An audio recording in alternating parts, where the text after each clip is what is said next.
Learn NEET by Sri Chaitanya. So today in this particular session we will be discussing about the topic hemodialysis, which is also known as artificial kidney. Okay, so this is going to be the most summarized version of this particular topic, and it will help you to revise right before your examination, where you do not have to watch such long sessions or you do not have to go through your detailed notes. You can just watch this particular video for like 5 to 6 minutes and you will be able to revise the topic pretty well. Okay, so you already know that this topic is from grade 11 from the chapter excretory products and its elimination, that comes under the unit human physiology. Okay, so let's get started. So जब हम haemodialysis की बात करते हैं, सीधी सी बात है, अगर हम आर्टिफिशियल किडनी एक प्रोसेस यूज कर रहे हैं तो हम ये तब यूज कर रहे हैं when the kidney is not able to perform its respective function. ठीक है, अब किडनी बहुत सारे फंक्शंस परफॉर्म करती है, ठीक है, लेकिन सबसे इंपॉर्टेंट जो फंक्शन है वो है removal of the nitrogenous waste. Now we are ureotelic animals, right? तो जो सबसे ज्यादा क्वांटिटी ऑफ नाइट्रोजनस वेस्ट जो हमारी बॉडी में लाइक सबमर्ज होता जाता है, यहाँ पे कलेक्ट होता जाता है, दैट इज यूरिया. सो अगर ब्लड से प्रॉपरली यूरिया रिमूव नहीं हो पा रहा है, मतलब कि किडनी फेल हो रही है या फिर किडनी का मैल फंक्शनिंग हो रहा है. Okay, that is why we have to use hemodialysis process. But hemodialysis या फिर आर्टिफिशियल किडनी जो प्रोसेस है, ये सिर्फ एक ही फंक्शन परफॉर्म करती है किडनी का, that is removal of the nitrogenous waste. ये बाकी सारे functions just like osmoregulation, maintenance of the pH of the blood, maintenance of blood pressure, maintaining blood volume and secretion of erythropoietin hormone, ये सारे functions नहीं perform करती, सिर्फ removal of nitrogenous waste यहाँ पे perform हो रहा है. ठीक है, so now we'll understand how exactly hemodialysis functions. Hemodialysis is basically a machine, okay, जहां पे आर्टिफिशियल किडनी एक प्रोसेस है जहां पे हम एक मशीन को यूज करते हैं.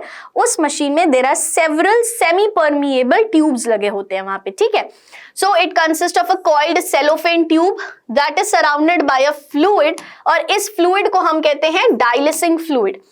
अब ये जो डायलिसिंग फ्लूइड है ये एग्जैक्टली हमारे ब्लड की तरह होता है. ठीक है, हमारे ब्लड में जितना पीएच होता है, जितने आयंस होते हैं, वो उस तरीके से होता है. बट यहाँ पे plasma minus nitrogenous waste, of course यहाँ पे नाइट्रोजनस वेस्ट नहीं प्रेजेंट होते, क्योंकि हमारा काम ये है इस प्रोसेस के थ्रू हमें ब्लड से नाइट्रोजनस वेस्ट को रिमूव करना है. ठीक है, so this porous cellophane membrane of the tube ये allow करती है passage of the molecules based on concentration gradient. ठीक है, as I told you similar होता है blood की तरह, and the concentration gradient comes to pH, number of ions, okay, each and everything is similar. So क्योंकि nitrogenous waste यहाँ पे absent होते हैं, these substances can freely move out and that is how they clear the blood. ठीक है, then you can look at this particular diagrammatic representation over here. ये है blood with the waste products, ये है dialysate. यहाँ पे waste products are passing through the membrane, क्योंकि जो dialysing fluid है उसमें कोई भी nitrogenous waste present नहीं होता है. ठीक है, so if you look at the entire process, ठीक है, तो सबसे पहले क्या किया जाता है, पेशेंट की आर्टरी से ब्लड को हम रिमूव करते हैं. ठीक है, उसके बाद ब्लड को कूल डाउन किया जाता है एट 0 डिग्री सेंटीग्रेड. उसके बाद ब्लड में हेपेरिन ऐड किया जाता है which is an anti coagulant, क्योंकि ब्लड की एक प्रॉपर्टी होती है कि वो कोआगुलेट करता है. ठीक है, अब हमें ब्लड क्लॉटिंग तो चाहिए नहीं, क्योंकि अभी तो हम ब्लड को क्लियर आउट कर रहे हैं, राइट? तो हम उसमें हेपेरिन ऐड कर देते हैं ताकि कोआगुलेशन या क्लॉटिंग ऑफ द ब्लड ना हो. उसके बाद ब्लड को पंप किया जाता है डायलिसिंग यूनिट में, जहां पे जो पेशेंट की बॉडी का ब्लड है उसमें से nitrogenous waste is moved out of the blood into the dialysate. अब ब्लड क्या हो गया, ब्लड हो गया फिल्टर. ठीक है, तो ब्लड को वापस वार्म किया जाता है बॉडी टेम्परेचर पे, एंटी हेपेरिन डाला जाता है, क्योंकि जब आप ब्लड फिल्टर करने के बाद पेशेंट की बॉडी में डाल रहे हैं वापस से, सो आप हेपेरिन के साथ नहीं डाल सकते बिकॉज ब्लड क्लॉटिंग नहीं होगा. ठीक है, तो अब हमें एंटी हेपेरिन डालना पड़ेगा ताकि उन दोनों का जो फंक्शन है वो डाइस आउट हो जाए. ठीक है, and then the blood is pumped back through a particular vein. So that is how the haemodialysis process takes place over here. ठीक है, so suppose this is the patient, ये आपकी डायलिसिंग यूनिट है जहां पे आपकी सेलोफेन के tubes है. ठीक है, यहाँ पे आर्टरी के थ्रू ब्लड लिया गया, ठीक है, दिस इज द आर्टरी जिसके थ्रू आपने ब्लड लिया, ठीक।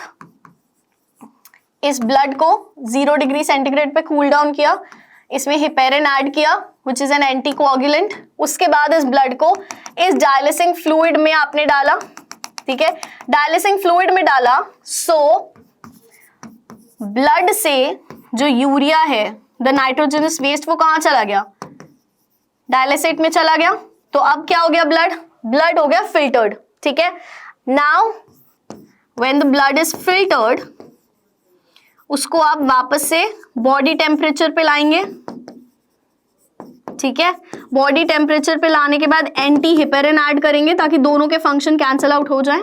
उसके बाद this filtered blood will be added back to the patient's body with the help of a vein, ठीक है। सो इस तरीके से आपका हीमोडायलिसिस या आर्टिफिशियल किडनी का जो प्रोसेस है वो किया जाता है, ठीक है।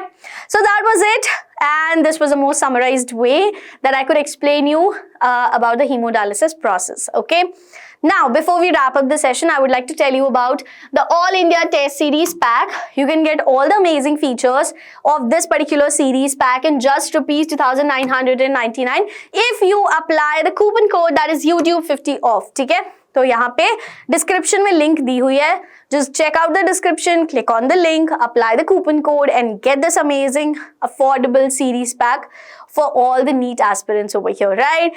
So if you found this video helpful, please hit the like button. Also, if you haven't subscribed to the channel yet, do it right away, press the bell icon so that you do not miss any upcoming sessions, any upcoming notifications on your feed. Thank you.